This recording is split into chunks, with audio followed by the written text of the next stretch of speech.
Parashat Nitzavim Vayeler. Or, quand seront survenus tous ces événements, la bénédiction ou la malédiction que j'offre à ton choix, si tu les prends à cœur au milieu de tous ces peuples où tu auras relégué l'Éternel ton Dieu, que tu retournes à l'Éternel ton Dieu, que tu obéisses à sa voix en tout ce que je te recommande aujourd'hui, toi et tes enfants, de tout ton cœur et de toute ton âme. L'Éternel ton Dieu te prenant en pitié, mettra un terme à ton exil, il te rassemblera au sein des peuples parmi lesquels il t'aura dispersé. Deutéronome 30. Rambam, dans les lois de la Teshuvah, écrit « Grande est la repentance, car elle rapproche l'homme de la providence. Selon l'Écriture, revient Israël jusqu'à l'Éternel ton Dieu. » Osée 14. Ou encore « Si tu revenais, ô Israël, reviens à moi. » Jérémie 4. Ce qui veut dire que si Israël amende sa conduite, il pourra alors s'approcher de Dieu. Car la Teshuvah, la repentance, le retour à Dieu, la réponse, rapproche ce qui était lointain. La Teshuvah permet donc de renouer le contact rompu avec le Créateur et l'homme. Elle montre que l'homme peut se dégager de son passé et de la causalité mécanique où une faute entraîne une autre faute. Les sages appellent les interdits de la Torah les Isurim, qui ont la même étymologie que Asurim, les enchaînés. Celui qui n'est pas maître de ses mouvements dans toutes les dimensions de son existence, et tout particulièrement dans celle du temps, sans la Teshuvah, le temps serait irréversible et statique. La Teshuvah implique un changement du passé. Ceux qui transgressent la Torah se disent Chofshim, des gens soi-disant libres. En fait, ce sont là même qui sont enchaînés, car soumis aux lois du déterminisme. Être lié aux lois de la causalité, c'est s'éloigner de Dieu, puisque l'homme créé à l'image de Dieu ne doit en aucune façon être soumis aux lois du déterminisme, tout comme Dieu lui-même. De ce point de vue, la Teshuvah au mois d'Elul a pour objectif de casser les chaînes qui nous mettent sous la dépendance du Yetzer, les forces du mal, permettant ainsi le raffermissement des liens de proximité avec le Créateur de l'univers. Le Sfat Emet écrit « Le mois d'Elul est le mois propice à la Teshuvah, avant Rosh Hashanah, qui est la fête de l'acceptation de la royauté divine. Récitez devant moi les Malchouyot, prières de célébration de la royauté divine, afin de me proclamer roi sur vous. » Il est confirmé que tout celui qui est à la dépendance de quelqu'un, comme le Yetzer, ne peut en aucune manière accepter la royauté du ciel. Aussi, le mois de Elul est celui de l'extraction de l'emprise du mal pour être fin prêt à accepter la royauté divine. Un bouquet de roses. Le Shocher Tov sur le psaume 45 rapporte « Un roi annonça sa visite prochaine dans l'une de ses provinces. Les habitants joyeux l'accueillirent en lui offrant un diadème en or serti de diamant. Le roi demanda alors qu'on lui offre à la place du diadème un bouquet de roses. Il en est de même de Korach et de sa bande qui étaient en rébellion ouverte contre Dieu et Moïse, pensant offrir à Dieu des cadeaux en or pour l'amadouer. Dieu répondit « Li ha-kesef, li ha-zahav, j'ai l'or, j'ai l'argent, ce que je demande, un bouquet de roses. » Les fils de Korach, le séditieux, s'écrièrent alors « Nous sommes des roses. » Dieu rétorqua « Vous avez gagné. » D'ailleurs, le cantique s'appelle « Au chef des chantres, cantique sur les roses ». Cette métaphore exprime fortement l'essence de la repentance. Un bouquet de roses n'a pas une valeur marchande élevée, mais devient l'expression d'amour la plus parfaite que l'on pourrait avoir vis-à-vis du roi, car le bouquet recèle des sentiments du cœur très profonds qu'aucun langage humain ne saurait mieux exprimer. Il y a des présents dont l'évaluation marchande n'est pas fonction de leur utilité, mais de l'affectivité des sentiments qu'ils peuvent recéler. La tradition nous enseigne que les fils de Korach s'étaient écartés de leur père séditieux, lequel s'était rébellé contre Dieu et Moïse.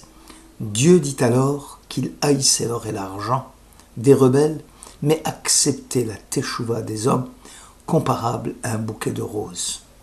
Pourquoi compare-t-on la teshuva à un bouquet de roses?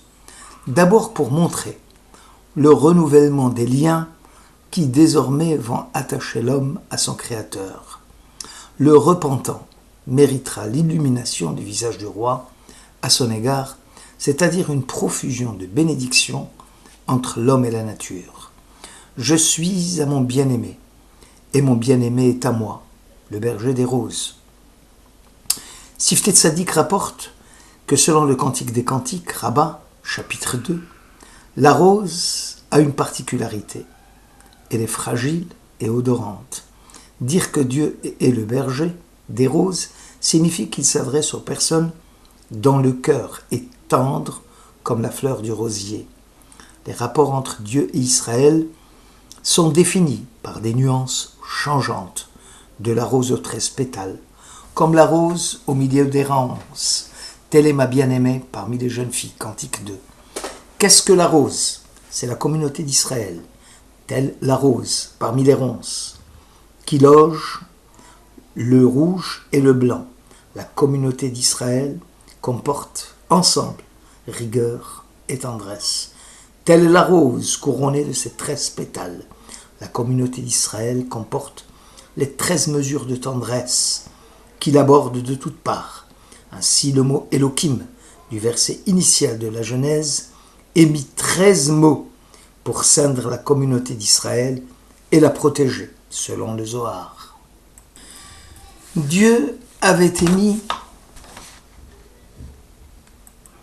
le souhait de ne pas recevoir l'or et l'argent, c'est-à-dire les métaux précieux, solides, inaltérables, mais au contraire, des végétaux tendres et fragiles, ce qui signifie la possibilité de changer, d'être capable de recevoir la lumière au fur et à mesure que l'on avance.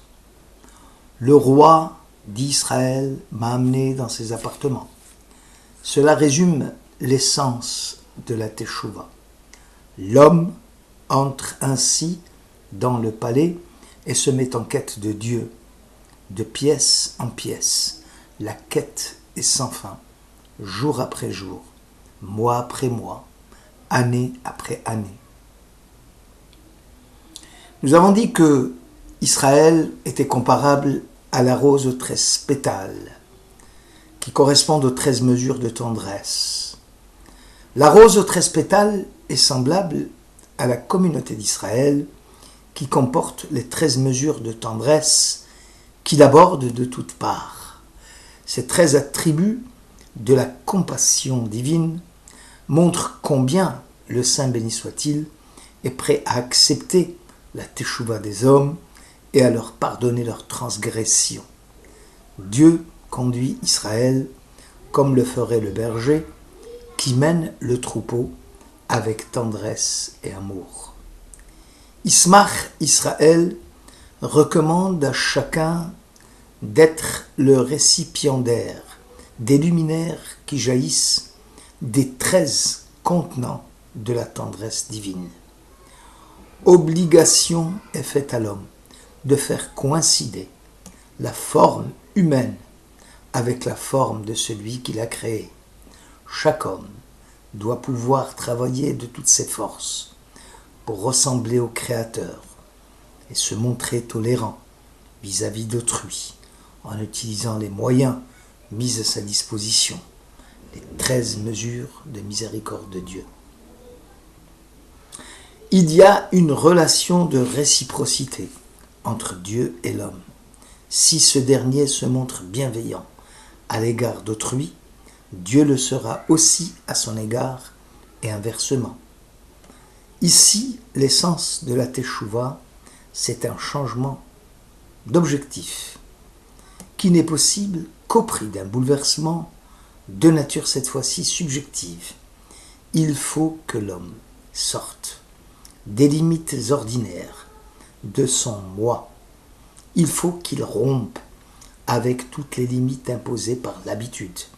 Il faut qu'il ressente ce qu'il y a de faux, de vain, de mauvais dans son existence passée et qu'il soit empli de nostalgie de Dieu, où l'homme est appelé à exiger de soi-même l'impossible qui lui permettra de briser son mode de vie habituel, de rééquilibrer ce qu'il y a de destructeur et de négatif dans son propre passé.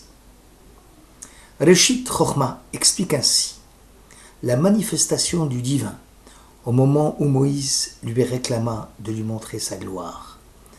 Dieu s'enveloppa dans son talit, à l'instar des ministres officiants, montra à Moïse la prière des 13 mesures de compassion en lui rappelant « Chaque fois qu'Israël sera en faute, il mettra en œuvre cette supplication et je leur pardonnerai. » Le Réchit fait remarquer que le verbe « ya'asu » mettre en œuvre exige que l'on agisse selon l'esprit des 13 mesures de tendresse et que l'on ne se contente plus de les réciter, que l'on s'active à développer la tolérance et la compréhension entre les hommes pour mériter le pardon du Très-Haut. Bref, si l'homme est compréhensif vis-à-vis d'autrui, alors Dieu se conduira vis-à-vis de lui par l'attribut du chesed, du bienfait, afin de l'orienter dans le droit chemin. Osée, au chapitre 1, écrit « Je serai comme la rosée pour Israël, il refleurira comme la rose. » La rose est une fleur verte de l'extérieur, entourée de feuilles vertes de toutes parts. Lorsqu'elle éclot, elle apparaît sous un mauvais jour, laid par l'ampleur de ses fautes. Toutefois, si l'on arrive à faire éclore et à percer l'intériorité de l'âme d'Israël, Israël laissera alors transparaître sa véritable dimension, sa véritable grandeur. C'est là où la teshuva prend son sens véritable, car elle permet de revenir en arrière, de changer a posteriori le cours de sa vie. Cela explique pourquoi la teshuva est antérieure au monde, car possède cette capacité à maîtriser le temps et à être au-delà du temps. Un homme libéré des multiples influences qu'il a subies revient à l'état idéal de son être et corrige petit à petit les déformations que le temps et l'espace lui ont imposées en retrouvant son image première. Voilà pourquoi les sages ont dit que là où se situe l'homme qui a fait teshuva, même un juste parfait ne saurait s'y tenir. Lorsqu'un juif revient au judaïsme, il ne fait en sorte que revenir à son être véritable, car au plan métaphysique, il y a une sorte de noyau dur de son être juif qui aspire toujours à plus d'élévation. Shabbat Shalom.